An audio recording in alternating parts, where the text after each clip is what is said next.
From Hollywood, it's time now for... Johnny Dollar. This is long distance. Mr. Pat McCracken in Hartford, Connecticut is returning your call, Mr. Dollar. Oh, thanks, operator. Put him on. One moment, please. Hello? Hi, Pat. Oh, Johnny. Hey, this message I found. Boy, I'm glad you called. Say, what under the sun are you doing in Los Angeles? Just down here for a confab with Jack Johnstone. You know, the guy who dramatizes the cases I handle and puts them on the air? Yeah. Give him my best. And I just wondered if you had anything out here I can do before heading back to Hartford. And if so, it'll give you a chance to put your travel charges on the expense account. What else? Well, Johnny, I got a wire from him just a few minutes ago.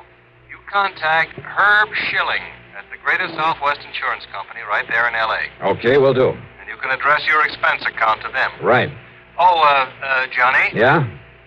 Have you got a gun with you? Sure, Pat. I always... Huh? Why do you ask that? Well, judging by Herb's wire, Johnny, you may need it.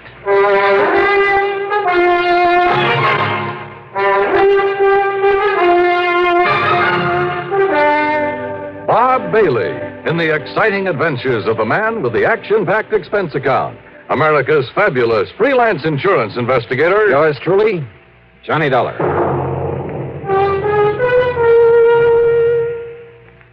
And now, Act One of yours truly, Johnny Dollar.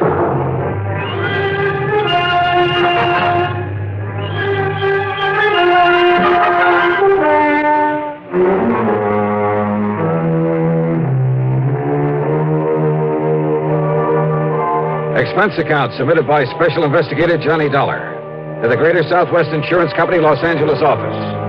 Following is an account of expenses incurred during my investigation of the Winsome widow matter.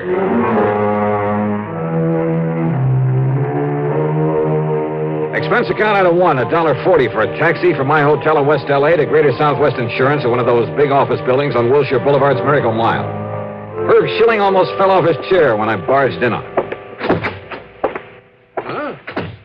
Dollar. Hiya, Herbie. Look, I know that some of those new jet flights are pretty fast, but I only sent that wire to Pat McCracken a couple of hours ago. I didn't waste any time trying to make plane connections, Herb. Just flew out under my own power. You're kidding, I know. But where were you when you got the word from McCracken? Right here in your own fair city. Oh, I wish I'd known that. Even those couple of hours could have been saved. Oh? What's the big problem? A little matter of a liquor store holdup. Only I'm afraid this one wasn't so little. Then tell me all. Yeah, sit down. Johnny, for some reason or another, these places that sell bottle goods are a pretty frequent target for stick-ups. Here in Los Angeles, there have been quite a few of them over the years. I'm surprised you insure them. And needless to say, premiums are pretty high. And at least so far as our company's concerned, the policies are somewhat limited. That is, insofar as maximum allowable coverage is concerned. Makes sense. On the whole, we've been pretty lucky. By that I mean we've had to pay off relatively few claims. But now in the case of Willie Lehman... Who's Willie Lehman?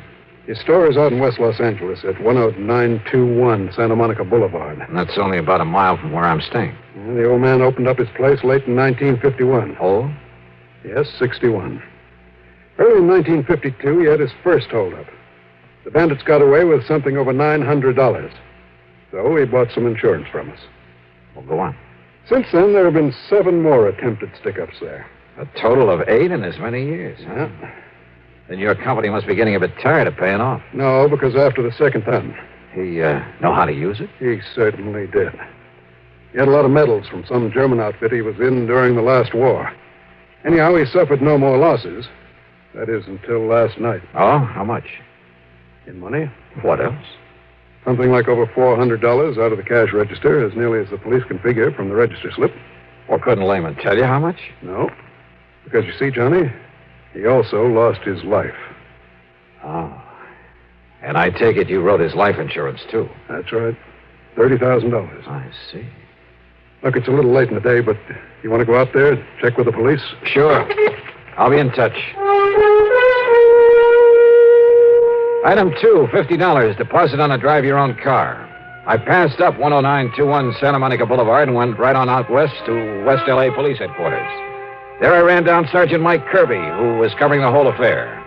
Mike turned out to be a young, alert guy on the ball and completely cooperative. That's right, Dollar. 8 times since he opened the place in 51. And that's way out of line. Yeah, I should certainly think so. And the last 3 stick-ups have been within the past 10 weeks. Sergeant, my contact at the insurance company, Herb Schilling, tells me that Willie Lehman managed to fight off most of the bandits. He told you right, Dollar. Lehman was not only a crack shot, but I guess he was pretty quick on the draw. It was only last month that he killed one of the two men that tried to hold him up. Two men? What about the other? I'm way ahead of you. Huh? We find that other man, we find the killer. Probably. It seemed like a pretty safe bet. But look, Mike, if there were so many tries at this one place and so many all at once... Stakeout? Sure, somebody watching over the place. We tried it. As long as we had somebody there, sitting in the back or working behind the counter or just watching from across the street, nothing happened. But the minute we took them away, bing, another holdup try. Somehow they seemed to know whenever we had the place under surveillance. And more important, when you didn't. Oh, what have you got to work on? Oh, nothing but a couple of bullets, I'm afraid. Want to take a run over and look at the place? Sure, Mike. Why not?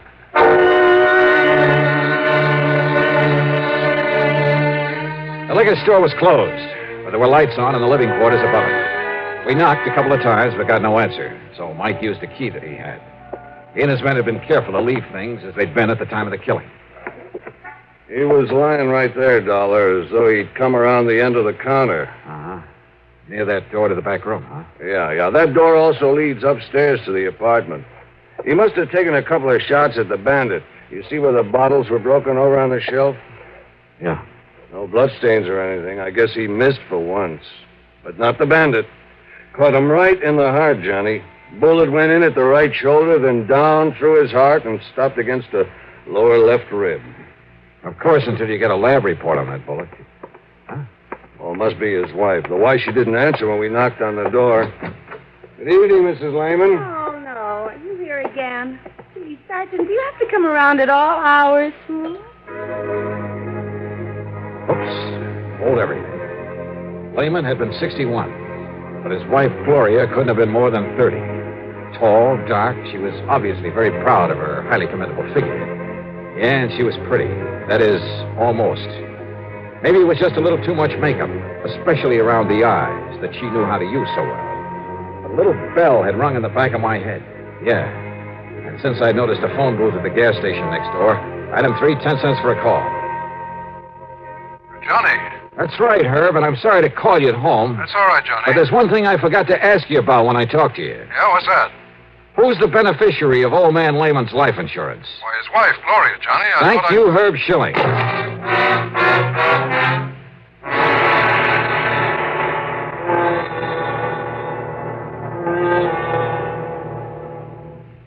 Act 2 of yours truly, Johnny Dollar, in a moment.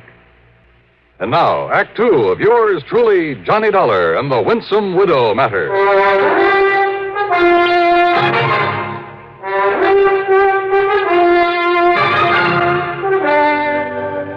After the phone call to Herb Schilling, I went back into the liquor store where Sergeant Mike Kirby was still talking to Lehman's widow, Gloria. You mean you don't plan to reopen the store at all, Mrs. Lehman? Not if I can help it. I'll sell this dump to the first person I find has enough money to buy it. And then what, Mrs. Lehman? Why don't you call me Gloria, huh? Everybody else does. And who are you, anyway, Johnny? You aren't a cop, and you don't look like a dick.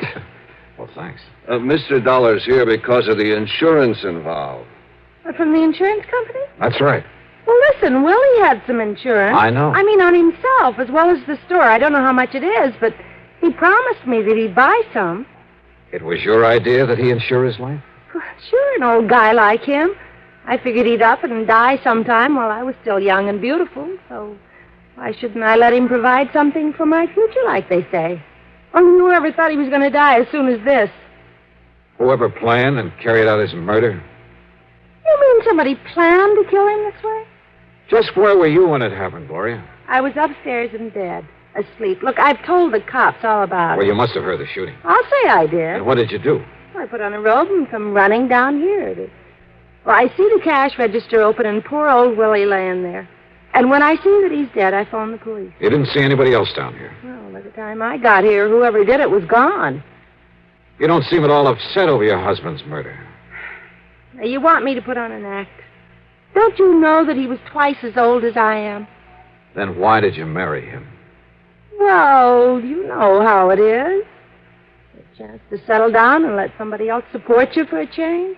Made him happy to have me around, and I guess I liked it okay, too, for a while. Gee, what a bore. All he did was talk about getting enough money to go back to the old country. Well, who wants to go back to any old country when you can have such a ball in this one? I know I always have, even when I was married to old Willie. Of course, he just didn't always know where I was half the time. Well, don't you like having fun, Johnny? I mean, with people more like your own age. How old are you, Johnny? Don't answer it. No, don't answer it. The place is closed. Well, it might be for me, Mrs. Lehman. Oh, yeah. Shirley. Yeah? And listen, Johnny, Oh. if you can get me that Sure. insurance money in a hurry, well, Yeah, good. I'll want take you it to away know from I me? appreciate it. Gloria, how long ago were you married to Okay. Willie Lehman? Last September. Yeah. Oh? Now, why do you say it that way? I Okay, told you, I'll go on Johnny, back I to the married the station. old man so he could take care of me. Excuse me, Johnny. I got to get back to headquarters. Ballistics downtown is sending up a report on the bullets we found. Oh, good. Also, Bob Golden picked up a bum in a saloon, and it looks like he's the one that did this job. They picked up the guy that killed Willie? Looks like it. You want to come with me, Johnny? Well, do you or don't you? Yeah, Mike. I'll go along with you.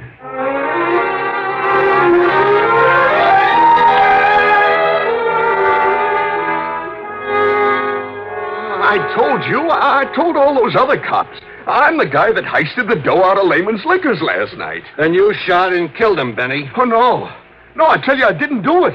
That's the truth. So help me, that's the truth. Are you trying to say somebody else went in there and shot him after you left, Benny? Well, I don't know. There was no reason if you'd already taken his money. But I don't know. How should I know? You think I stuck around there after I got his dough? How many shots did you fire at him, Benny?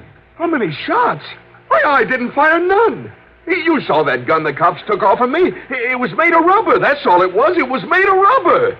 If I hadn't got stupid and gone out and got drunk and showed it to somebody and told them how I got away with the money from that liquor store with it, you think these dumb cops had ever got wise to me? You didn't fire a single shot? How could I? I wave my rubber gun at him. He reaches under the counter. He comes up empty, so he gives me the dough and I leave. You're lying, Benny. You make a paraffin test, Mike. Yeah, and I think this is the result of it. Well, Conroy? The paraffin test was negative, Sergeant. No sign of powder on either of his hands. Also, Sergeant... There, you see? I told you I never had no real gun. Also, all right, Sergeant. Benny. I told you all I did was rob that joint. So Shut what up, do you want me Benny. to Shut do? up. Yeah, Conroy? Also, Sergeant, here's the report from downtown on the bullets from ballistics. Good, yeah, let me have them. And also, they returned that gun of Mr. Lehman's that they found beside his body. There's no prints at all on it. Now, Johnny. is there anything else? Take a look at this. Yeah? Conroy? Yes. Get this bum out of here. Lock him up upstairs. Yes, sir. Come on, Benny. You wise guys can't pin no murder rap on me. You wait till I get a lawyer. Oh, yeah, we'll wait. What's it say, Mike? Listen, the bullet that killed Willie Lehman and the bullets we pulled out of the wall of that store, Well? Johnny, they all came from Lehman's own gun. Well, how about that? In other words, with the help of that phony rubber pistol, Benny somehow got Lehman's gun away from him. Maybe Lehman had already pulled off a couple of shots and missed, but the one that killed him...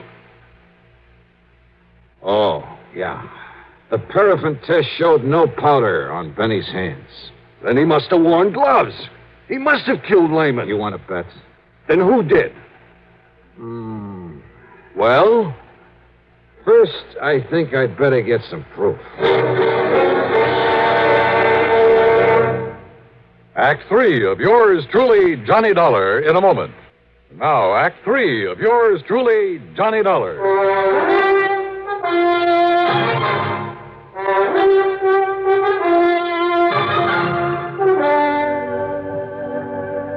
Listen, Mike, you're overlooking one thing. Like what, Johnny? That Benny's a shaky old bum, a wino. Suppose he'd gone into that liquor store with a real gun instead of that phony little rubber one you boys found on him. Well?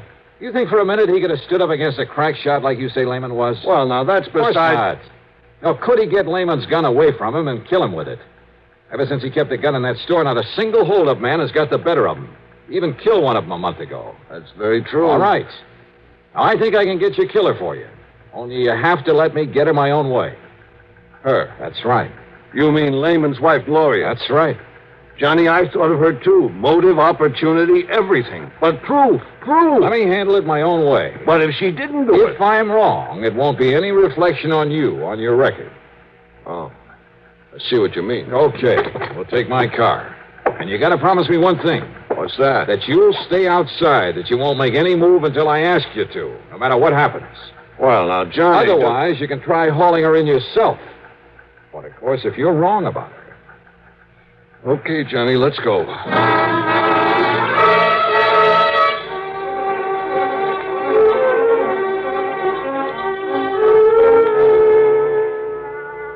I'm glad you came along, Johnny. I'm getting awful tired of having all those cops around here. All right, listen, Gloria. And you are going to get that $30,000 insurance money for me in a hurry, aren't you? You know how long it'll take for me to get the rest of his stuff here in this state. A guy dies, it's sometimes a couple of years before they... What's the matter, Johnny? 30,000, huh? What? I thought you didn't know the amount of that insurance. Well, Johnny... Gloria, the only recent attempts at a holdup were made between the times the cops had a stakeout here, right? Yes, that's right, Johnny. Then somebody must have passed the word around when everything was clear. You think so? Gee, that's... Yeah, and I also think that the only people who knew when the police weren't here were you and your husband. Well, you don't think he'd go around blabbing it? No, I don't. Well, then... Now, wait a minute, Johnny Dollar. Don't get your back hair up, Gloria. Not yet. What? Your husband was good enough with a gun to have thwarted 7 robbery attempts in a row. That's right. So I think he could have prevented his own murder if he'd had his gun last night. Well, of course he had it. They found it laying next to his body. Somebody was glad to see these holdups, these attempts anyway, because it provided a perfect excuse to kill him. Now, listen, he Johnny... kept the gun under the counter, didn't he? Sure. Right here, under the register. Okay. I'm going to put my gun there. What are you up to, Johnny? Get behind the counter a minute. About where he'd stand when a customer came in. Well, sure. Right about here. So last night, a man came in and he stood about here. He pulled a toy gun out of his pocket, demanded the money in the register. What is this? What would your husband have done? Well? Grab the gun. Like this. You're pointing that right at me, you know. That's what he would have done. But there was no gun there last night. Because you had taken it. And when the bandits left, you were standing up on the stairs, there at the back. You'd come down from your apartment. What are you talking about? The bullet that killed him went from his right shoulder down to his heart, down to the lower ribs, because you were up on the stairs when you shot him. Then you fired a couple of shots into the wall and you called the police. To prove that, Johnny, enough for the cops? When I tell them, Gloria... But you won't, Johnny, because it happened just the way you said. But you're never going to tell. Gloria! Too late, Johnny. No! You took the bullets out! You tricked me! That's right, Gloria. Dirty, double-crossing! You lying cheat! You happy, Sergeant?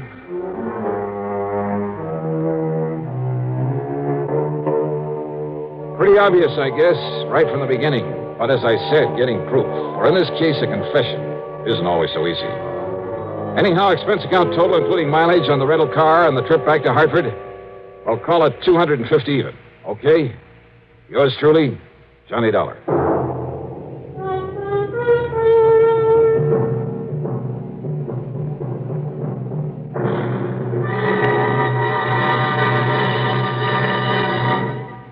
Our star will return in just a moment.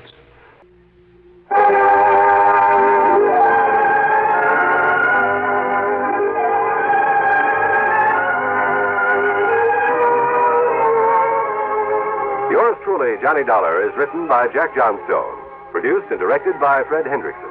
Also featured in our cast were Jackson Deck, Joseph Julian, Jack Grimes, Bob Maxwell, and Peter Fernandez. Music supervision by Ethel Huber. Sound patterns by Walter Otto.